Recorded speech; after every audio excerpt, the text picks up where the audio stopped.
In the Arena with Monsignor Kieran Harrington on 710 WOR. Bill always finds that very funny. He's like, Monsignor, you've changed. Hello, everyone. Welcome back to In the Arena. I am Liz Faublis, the anchor of Currents News, and I am joined by my new BFF, journalist Bill Tucker. It's great to be with you. Pleasure to meet you. Having a great time here. It is better to light one candle than to curse the darkness. We're getting deep. We're getting deep in this segment. This old proverb is also the motto of the Christophers, which is a Catholic media organization founded in 1945 by Father James Keller, a Maryknoll priest with a vision of promoting positive, inclusive Christianity and honoring media that fosters kindness and the recognition of God in all people. I'm already connected to this right now. Now, toward that end, that is, the 69th annual Christopher Awards will be handed out on May 17th in New York City. And joining us to talk about the honorees is Christopher Communication Director Toni Rossi. We want to hear all about them. Dish, Toni, welcome. Thank you so much for having me, Liz and Bill. It's great to be here and talk about the Christophers and the Christopher Awards. Tell us a little bit about it for people that are not familiar with the Christophers and the Christopher Awards. I was trying to spare you. I want to make people in the audience, I want to make our listeners and our viewers feel comfortable in case, they were thinking, gee gosh, they were the only ones. For my esteemed co-host, Bill Tucker, and anyone that doesn't know. Educating, here to educate. That's right. Like you said, we were founded in 1945. Father Keller's idea when he founded the organization is that there were too many people complaining about what's wrong in the world and not enough people stepping up to make it better. So he wanted to use the media to encourage that initiative, to have people use their God-given talents to make it a better world. And one of the ways he did that was through the Christopher Awards, which started in 1949. And basically, it's a celebration of storytellers. We highlight stories that affirm the highest values of the human spirit, that focus on, the struggles we all endure, but also virtues like faith, hope, charity, courage, sacrifice. And, by watching those kinds of stories, we believe that we can have an impact, they can have an impact on the audience and raise up our own spirits if we're feeling down and maybe encourage us to be a little bit better in life. Can I just ask a simple question? Where did the name come from?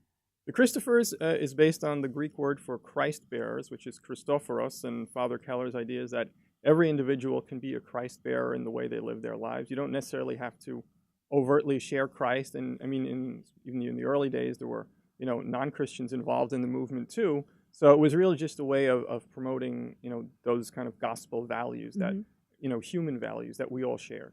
The message is incredible, and I think very much needed in our society today. How did you become involved with? Well, I was graduating from St. John's University. Woohoo! And I was looking for a job. Yes. I was familiar with the Christophers because we published Christopher News Notes, which come out 10 times a year. There are pamphlets on a variety of spiritual issues. So I figured, let me give it a shot. And within 6 months of applying for the job, they had an opening. I started as a production assistant in the TV department, and I've been there for about 22 years now. Very nice. Well, let's talk about the awards this year. Well, this year it's an exciting slate of awards. The categories are books for adults, books for young people, TV cable, and feature film. And it's an across-the-board, just a lot of impressive stories. Some you may have heard of, some you may not have heard of. We have popular feature films like Darkest Hour and Wonder, and in the TV category we have other stories like The Long Road Home, which was on the National Geographic Channel. It was a mini-series about the U.S. Army's 1st Cavalry Division in Sadr City, Iraq. They went there for a peacekeeping mission. There had not been any violence there for, I think, a year, and when they showed up, some militants ambushed them, and the mini-series is the story of how the battalion that was ambushed dealt with it, and how the rescue efforts went about, and also watching the families at home and what they're dealing with. And the great thing about it, it's not just the action and the violence of the story. It really focuses on the individual soldiers and family members who are doing these things. Now, you're getting all these great stories. That sounds amazing. Who has to sit down and choose the nominees? Like, who is able to say, okay, this one is definitely going? That's pretty much the job of myself and a few of our other staff members. You know, we get recommendations. We get recommendations from people. We read stuff in the Let newspapers. me slip you my card. Listen, I'd be really happy to help you with that.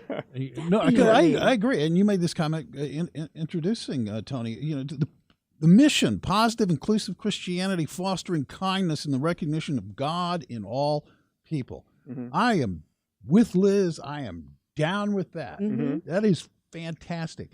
A lot of, I think, do these have to be Christian? It doesn't sound like it, but do these have to be Christian stories? It doesn't sound like. They don't have to be. I mean, some are, but they Mm-hmm. don't have to be. It's, you know, again, Darkest Hour is the story of Winston Churchill. That's not a Christian story. There's nothing overtly Christian about it, but it's just about him, you know, facing this darkest time in his country and rallying everyone to stand up and fight the Nazis. So it doesn't have to be a Christian story, no. Every year, you honor somebody that has accomplished extraordinary things. Now, is that all part and parcel of what you just talked about, or is that a completely separate category? And how do you choose that person?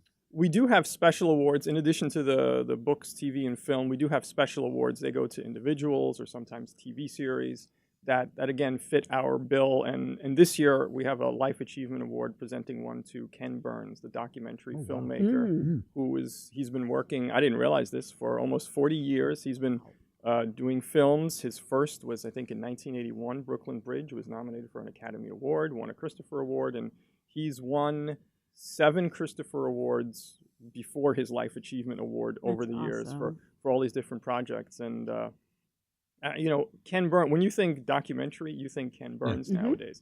He has done so much to teach history to Americans. And he always, again, focuses on that human angle. It's never kind of surface or just labeling people. He presents, whenever possible, 3-dimensional views of the people that he's covering. So again, it's just kind of those shared human values, those shared gospel values. It brings it out. And his films are just outstanding.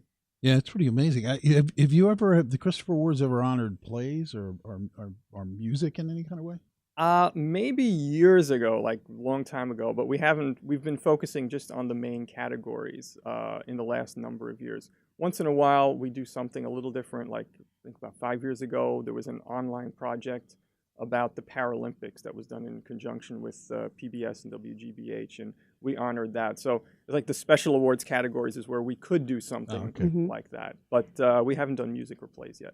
I love that we're all sitting here and excited about words like inclusive and kindness and faith-based. And I want to question if we could ever televise the Christopher Awards and make these types of themes as sexy, for want of a better term, as the Academy Awards or the Grammys. Like, why can't we make that part and parcel of what we watch on a Sunday night? Well, that we're certainly open to that. I mean, we usually tape it for ourselves and put it on our YouTube channel, but you know, a larger event like that is more work would go into it. It's a little late this year, but it's something we'd definitely be open to. Well, let's just stop. Okay, as a precursor to televising it, you put it on YouTube. So if we want to go see it, what would we need to do? Where would it be? If you go to christophers.org, our website, and just look for the link to YouTube, it'll be there. We don't do it live, but after the fact, it'll be the categories. You can watch them all.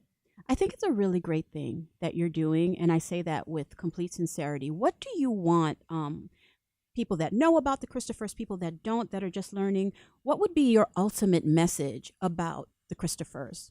Well, I guess I would go back to that motto, it's better to light a candle than curse the darkness. It is very easy to curse the darkness because we all have rotten things happen to us. And the idea isn't to never say that anything's bad. I mean, I take the subway every day, so I curse the darkness all the time. You know, it's I drove in. I was cursing the light. I curse the darkness, the light, that dusk thing that happens in between. Yeah. But, you know, I mean, the problem is when we stay in that darkness, when we stay in that cursing mindset of so really, we just want to feature these stories and the other work that we do in radio and print and online with the awards. We just want to encourage people to remember everybody has God-given talents, and we can use those to make the world a better place. In fact, that's what God wants of each of us. So whatever those talents are, it doesn't have to be complicated. It can be something simple, but we hope that our work leads people to do that. Okay, and we can follow you throughout the year. It's not just this one big event, which is an awesome thing. But Yeah. you know, there'll be projects, features, and also on the YouTube channel. Yes, you can follow us, and we have podcasts, a radio show, blog. So if you go to christophers.org, you can find links to all that stuff there. I want to put you on the spot before we Uh-oh. wrap up. You've been doing this for a little while. Mm-hmm. So do you have a favorite? Is there one project over the years that really stuck out to you? Not necessarily a favorite, but something that really it sticks with you. And One of the award winners? You yeah, mean? one of the award winners. All eyes on Toni Rossi. My goodness, that is a tough question.